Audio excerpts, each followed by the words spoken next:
da câmera. Olha pra cá.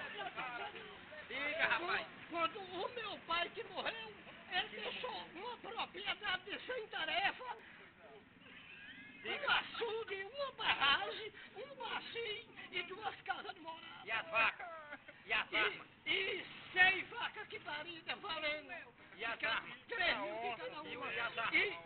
E deixou 2,38, uma espingarda calibre 12, automática, que Automática? ele jogava pra trás. Nós tínhamos tudo. Tinha um dia...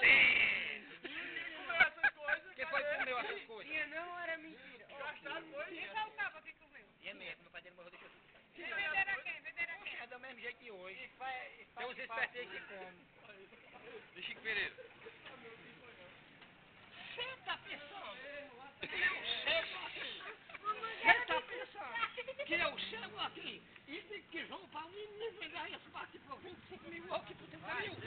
E o meu pai que poderia comprar aqui 3 vezes, por não.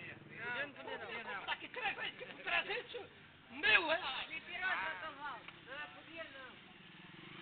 João Paulino não fez. Podia. Você fala aí que o Paulinho tá nele. Ontem o Paulinho ia matando ele.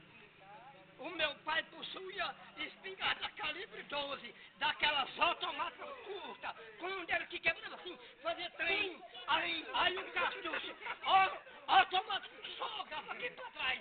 Ele aqui pra trás. Tá filmando. Ele tinha não. Tinha. O meu pai tinha. Eu dei que com prova. E 2,38. Quantas vacas?